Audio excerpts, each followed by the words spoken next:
Horizontal fuel conditioning module. Some of us call it pain in the ass. If you own a 4x4, it's in the worst place to get to for draining water or for changing its filter. I got motivated to move it behind the transfer case years ago, but that's another story. The motivation for doing this video started when someone asked how it worked. I'm presenting this from the perspective of someone who just bought a 6-liter vehicle and doesn't have a lot of experience. A lot of the details of the HFCM can be found in the online 6.0 Bible, but I've seen knowledgeable enthusiasts struggle with the design, especially when we start to talk about the diesel thermo recirculation module. Since I have a nice clean one ready to go in, I can tell its story and show all the parts. And thanks to Pete, 87 Crew Dooley, I have a disassembled pump and motor. After dealing with this for 17 years, I'll give it a go. While mine works, at about 200K some people are starting to see failures. The HFCM releases entrained air, sends that air back to the tank, separates water and contaminants so they can be drained, filters the fuel, pressurizes the fuel, warms the fuel on cooler days, and continuously circulates the fuel to clean it, sometimes known as fuel polishing. It's a busy little guy. The maintenance interval for changing the 2 fuel filters is every 10 to 15,000 miles. Draining the water and debris must happen when the water and fuel dash light turns on, but it's best done on a schedule. For me, that used to be every month, but now I do it quarterly, as today's fuel blends do not release water as readily. It's easy to want to ignore it due to the bath or shower we get because of its location, but that leads to debris building up.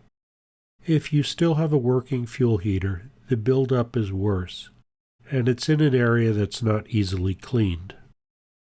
While in production, the fuel heater was deleted, a good intention but bad implementation. There was a Ford service message to the dealers to change these out, and you would know if you still had one by this connector on the cover. So the initial and highest source of thermal energy was lost, and these remain. When temperatures are below freezing, we need to be more diligent to prevent fuel gelling. The newer covers do not include the heater or connector. And the factory jumper replacement harness does not have the connector or the pins in the main connector. If you still have the heater, it's not a good idea to keep it operational. I would recommend pulling the cover and gutting it, which is what I did along with pulling the fuse for the fuel heater. Or replace it with the newer version cover. Debris that builds up in the heater will not clear with normal draining. Every few years, it's a good idea to spray some carb cleaner into the drain or remove the cover and clean the inside. I pull the cover. Another reason for the need to change out the cover is if the drain plug strips out. The original plugs were brass, but then changed to steel due to the stripping. Keith Browning years ago found a different Ford plug for the LCF trucks. Ford did not spec it for the pickups as the clearance to the drive shaft was not sufficient per their design rules. But as enthusiasts, we don't need no stinking rules. But it's another reason why Ford should have placed it behind the transfer case in the first place. Here is probably the best price for the Ford plug. Part numbers and some links will be in the description. A cracked O-ring will allow air to come in, and the truck will not start due to the lack of fuel. They are size 111. If you do remove the cover without replacing it, it may need a new gasket. There are 2 kits available. One is about $10 less, and mostly all the gaskets. The more expensive one is geared more towards providing the screws. And this is the torque value for the screws. Probably a good time for me to add some grandfatherly advice for those who are just starting out wrenching. When you deal with fasteners into cast metal like this housing, or the fuel pressure regulator housing, these types of screws and this type of metal are very prone to stripping out. Leave the impact wrench in the toolbox. These are tap-tight screws. They not only have a lead-in thread design for self-tapping, but they have a triangular shape to the threads. They are vibration resistant and work harden the parent material they are tapping, but if not aligned, they will try to cut new threads, stripping out the existing ones. This first time removed screw shows the contact it had made, and you can see the unique shape as well as the lead-in. Turn the screw counterclockwise until you hear the first thread of the screw drop into the first thread of the female thread. You can feel and hear the two threads mate.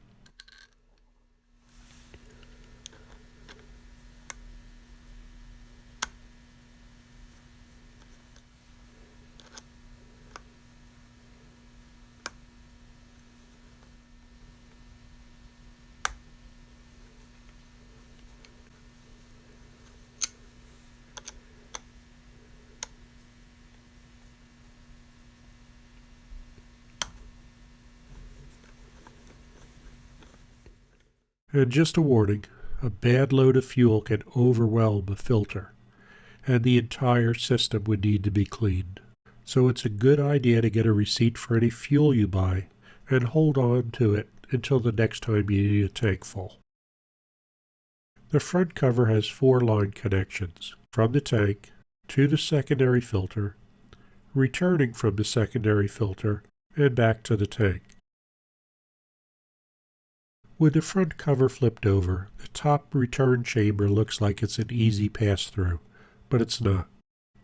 And with the DTRM recirculation, the HFCM is a fuel director, a tighter loop when warming the fuel on a cold day.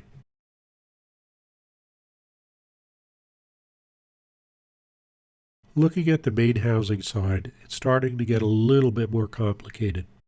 The inlet chamber has a trapezoid shape, and it's easy to think that's because of the original design fuel heating element, but that's not the case. The same shape carried over to the low-pressure 6.4 HFCM, which didn't have the fuel heater. Fluid in motion will stay in motion, so it goes into the narrow area and returns in the wider area. It follows the pattern mentioned in the Parker-Hannifin patent and a technical paper. All diesel fuel has entrained air.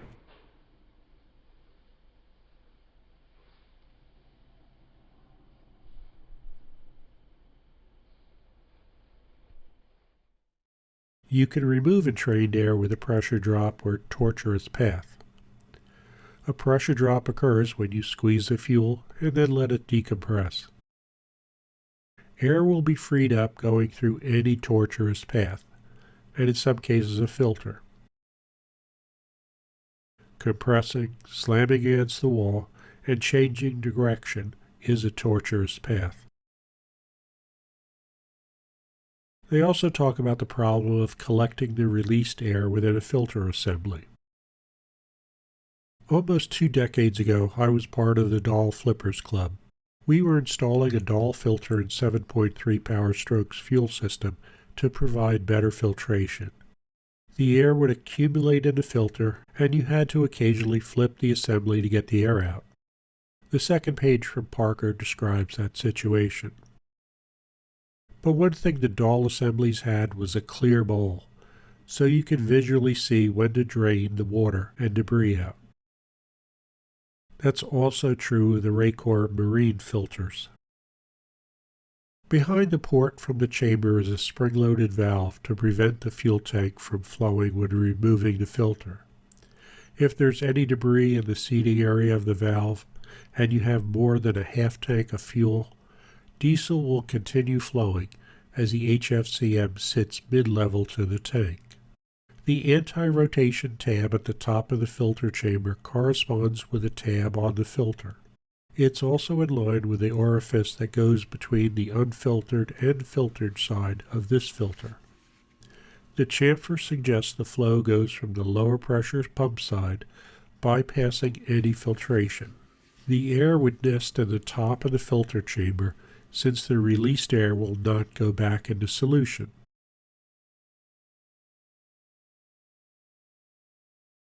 The released air is drawn through the orifice with a minuscule amount of unfiltered diesel, and heads for the secondary filter. With the secondary filter wet with fuel, no air will go through the filter per Parker's tech article. The secondary filter relies on the air inside the element to bleed out as the canister is filling with fuel. If you put a wet filter back in, the air will have a difficult time bleeding out of the injector side. The air bubbles sent from the HFCM are ejected into the return stream through the air bleed hole in the housing. Even if fuel is recirculated, and not all of it is, it's proportioned. The cover's ports are positioned so air will rise and return to the tank rather than recirculating. Notice the prongs inside the filter. The pump end has a rotating collar that fits into the filter's tabs, and the large O-ring pilots the filter onto the pump. Some people get worried if there's any erosion of the O-ring, but it's not there as a sealing tool. It's just a guide, and it holds the collar on. I know I'll need to take a few minutes to show the filter will self-align to the tab. You don't have to worry about aligning it. The O-ring diameter is smaller than the recess of the filter.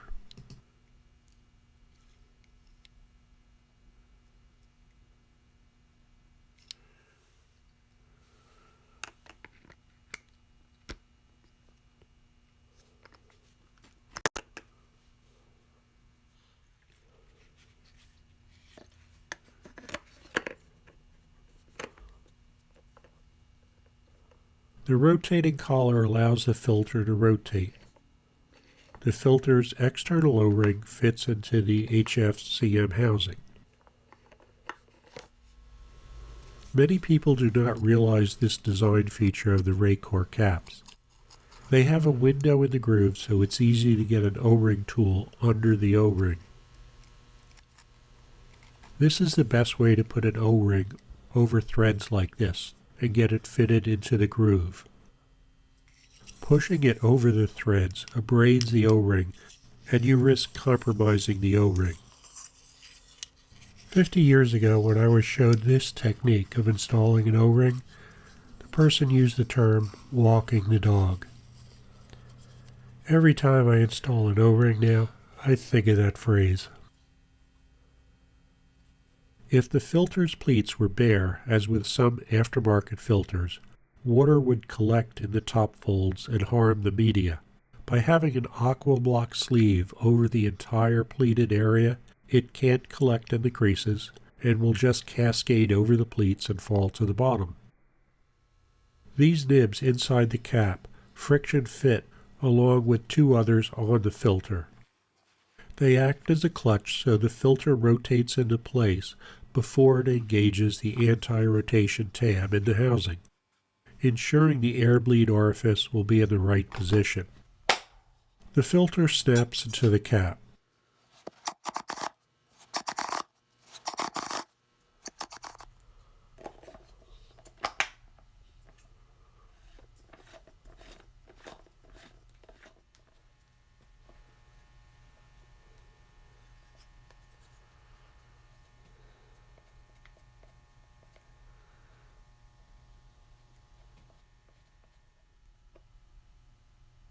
With the O-ring removed from the cap, getting the filter into the housing is not that difficult.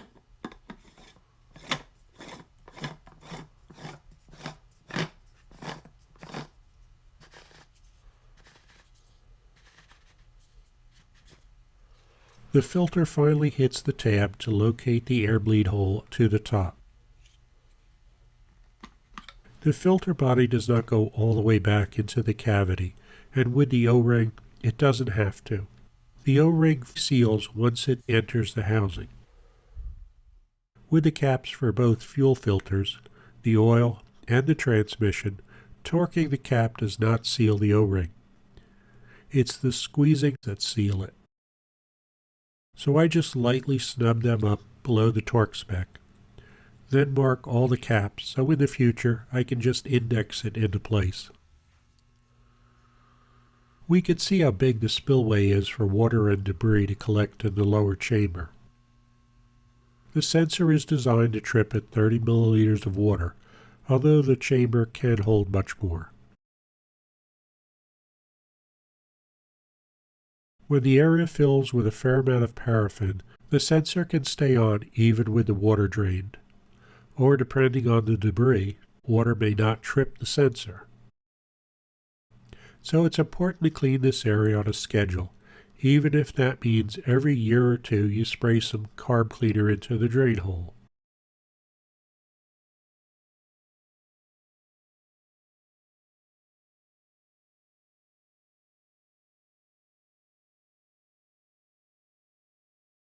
The output chamber of the secondary filter looks like it was designed to have something else in there, maybe an anti-drain back valve. Above the output for the secondary filter is a nipple for the return from the secondary filter. The fuel from the injectors is bled off the primary recirculating circuit. When looking at the housing cover, it looks like the return should be a straight flow to the tank. But with the cover removed, we see this black housing, which is the diesel thermo recirculation module. Again, part of the fuel conditioning. It recirculates fuel from the secondary filter assembly when the fuel is cold, but sends it back to the tank when it's warm. With the recirculating design, fuel is constantly being cleaned, using the same theory as fuel polishing, but not with the extensive capability. In less than 2 hours, a full tank of fuel will have been cleaned by the primary filter once. A circulating layout of constant volume, kept pressurized between the HFCM and the secondary filter by the regulator. The fuel for the injectors is a bypass, using only the fuel that is needed by the injectors. By keeping the fuel relatively static on this leg, any remaining entrained air will not be released and form a bubble in the heads, and a minor bypass circuit for free air, which gets vented back to the tank. Notice the cross being horizontal and vertical. The cover is locked in place by the ring of tabs and the post, as well as the collar for the valve, but it can be pried out. The valve column is an interference fit into the housing to make it liquid tight, and it has a hole that will let fuel pass through to the dead-ended area of the chamber. The back of the cover shows the marks of valve contact.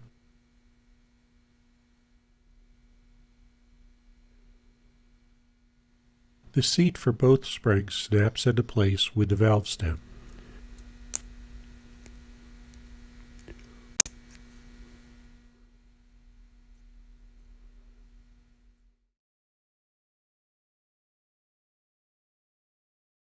The larger conical spring seats against the cover, while the valve spring tensions in the opposite direction. It's complicated, more so when fuel pressure gets involved. So the spring seat has a recession in the center of its back. And when we look into the housing, we see this little guy, a wax thermal actuator. A small version of the actuators we have in coolant thermostats. And you know how strong these actuators are when overcoming the return springs if you've ever installed a thermostat into a housing. They can have different temperature points depending on the wax and design. But they all work the same. The warmer they are, the longer they get. This one has identifying numbers on it. So now we know the reason for the recession in the spring seat. The back of the actuator sits in the filter housing, and to the sides of it are windows from where the fuel returns from the engine. So it's bathed in this return fuel when the valve is open. The valve assembly fits together, and the cross on the top of the valve is in line with the legs on the seat. In every picture of the HFCM with the cover off, the cross of the valve's top is exactly vertical and horizontal with the assembly. Maybe the seat blocks some of the recirculating flows back to the filter.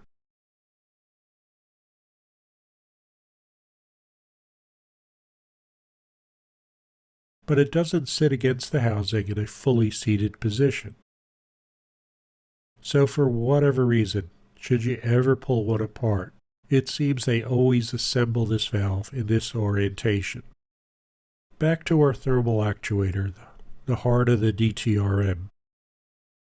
The 6.0 Bible says it starts to open to recirculate fuel at 80 degrees Fahrenheit and is fully open at 50 degrees Fahrenheit. So I chilled it down to minus 10 degrees and let it warm to 35 degrees. Then warmed it with a heat gun to 70 degrees. My garage is cold this time of year. And finally to 81 degrees, where it really starts to lengthen. So I can plot out its expansion over the entire temperature range. The small spring resists the fuel pressure, and the large spring resets the wax actuator. As the actuator expands from heat, the fuel valve spring tension also increases and stops the fuel from recirculating. However, if the return to the tank ever clogged and the return fuel is pressurized, this valve would open and fuel would just recirculate even with warm fuel, drawing in from the tank only the replacement fuel for whatever the injectors used. I'll move on to the pump. 87 Crew Dooley surprised me with a disassembled fuel pump. Thanks, Pete, for giving it to me. The pump is held in by 3 screws, and it's not hard to change out by itself. These are also tap-tight screws. While Ford doesn't offer one, Raycor does sell the motor and pump itself through retail sources for about $125 to $150. Depending on the condition of your HFCM assembly, it might be a better deal if yours isn't working. Be aware some pumps come out of China for less than half the cost of a Raycor. All you have to do is cut off the wire tie that keeps it together during shipping. 3 screws hold it in, and O-rings seal it.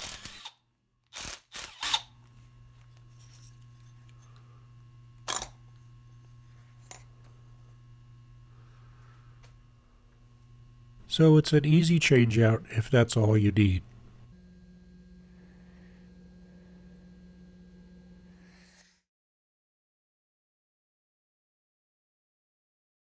The large O-ring holds the collar in place, preventing the spring from pushing the collar off. And the collar retracts when the filter is installed. Retracted, the collar seals against the green O-ring while also exposing the intake ports on either side. There's a groove on the nose for the collar's spring tabs to fit into. And it's a big O-ring, but not a sealing O-ring. And the spring stainless steel tabs. These are the locking holes for the filter tabs. And a mild-mannered stainless spring until you're trying to put this all back together.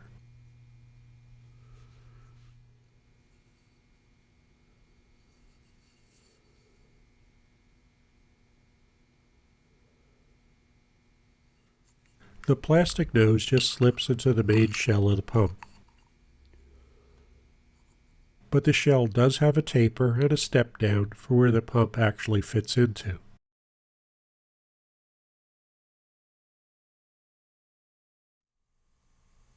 And a rather coarse screen to catch any large particles that may have not been captured by the filter.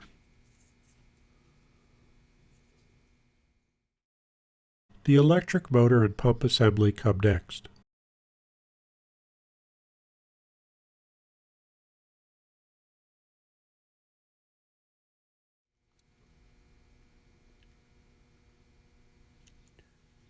There's a large intake port, and inside, you can see the rotating pump use rollers as vanes.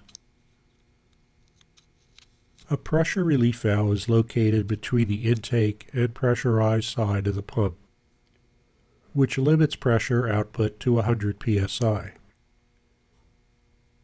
And there's an O-ring that separates the intake and pressure sides. The back side of the pump shows the 3 drive gear recesses, along with the pump's output.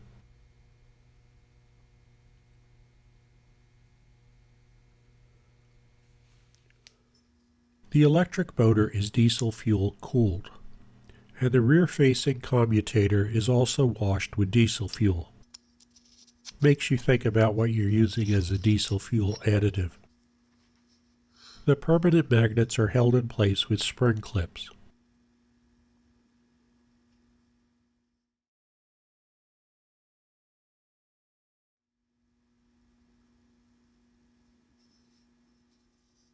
The drive sprocket is molded into the shell,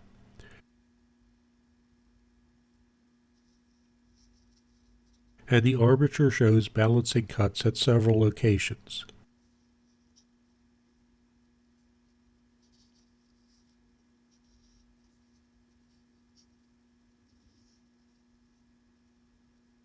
The windings are crimped to the commutator, not soldered.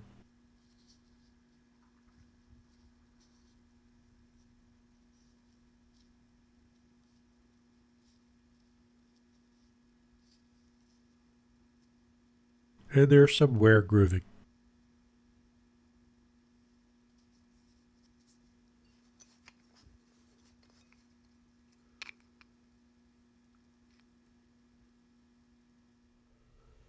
The carbon brush guide has 2 fuel passages. The back shell anchors the carbon brushes and has a single fuel passage.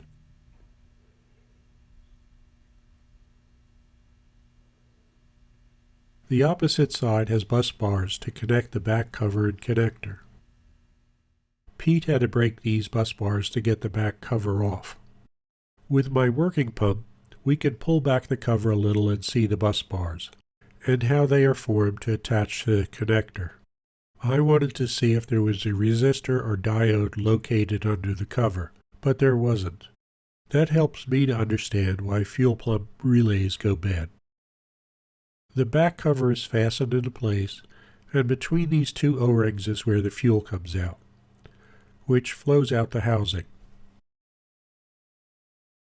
I'll move on to the pump assembly.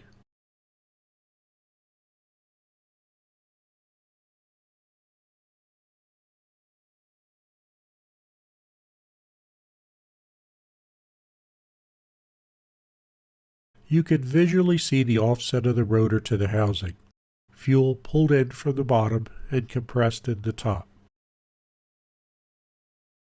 The back plate is lapped, but not much for wear after almost 200,000 miles. The roller vane design makes a lot of sense for this application. It's efficient, wear-resistant, and due to the clearances, it can eject any debris that might get to it. The housing is lapped on both sides.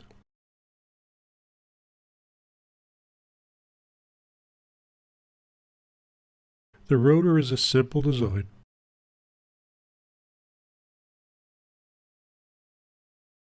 And you can't get more basic than a roller. The faceplate shows no serious wear or grooves, and you can see the channel to the pressure relief valve.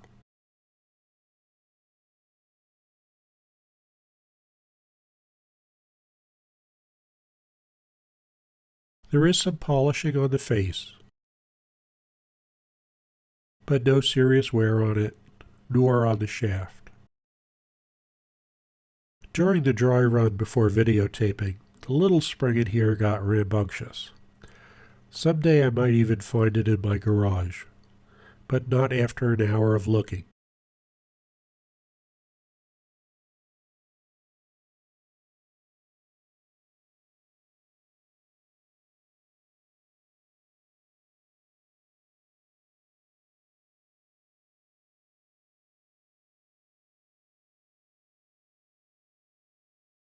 The pressure relief valve at its sealing surface.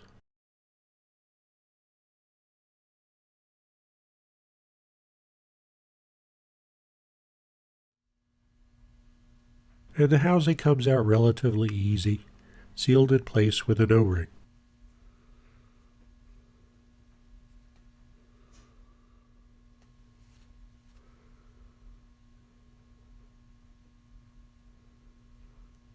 I wasn't going to include anything about the fuel regulator, but while I was compiling this video, 2 people replaced their HFCM due to low fuel pressure before finding it was a fuel regulator issue.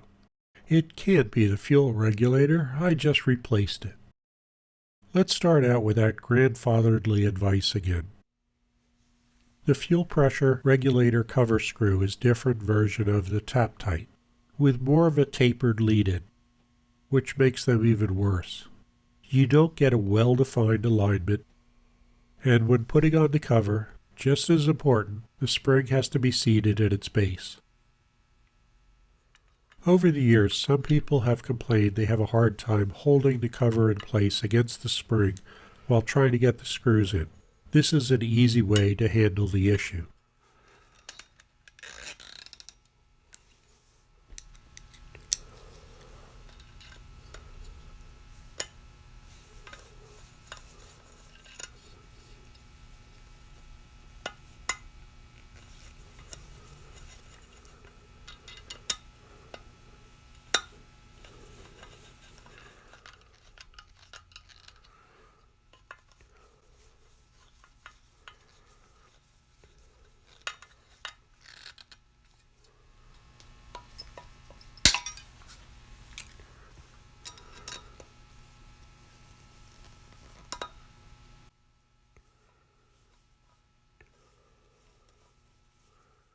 The earlier models of the filter housing had a different design than the later vehicles. In the early models, the regulator seat was replaceable. Sometimes when doing the blue spring, this gets ignored. But if the O-ring behind that seat is damaged, fuel will bypass the regulator plunger, and you can't maintain normal pressure. More fuel volume is lost than design. Another item that can be ignored is the air bleed orifice and its O-ring. These are part of the full kit from Motorcraft, and a split O-ring can allow more volume to pass. And if the orifice enlarges from abrasive debris, more fuel will pass here also. Under high fuel load, you could see the pressure drop below specification.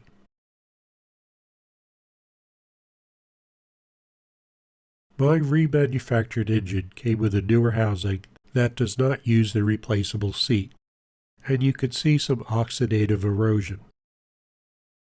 This is my 75,000 mile plunger and seal, and how it fits. Here is an image of Pete's failed plunger seal. Compare it to the still operational one. While on vacation with his family, Pete was able to recognize the faltering pressure because he had a fuel pressure gauge, and was able to do a repair without any detriment to the trip. Low fuel pressure can damage a full set of injectors.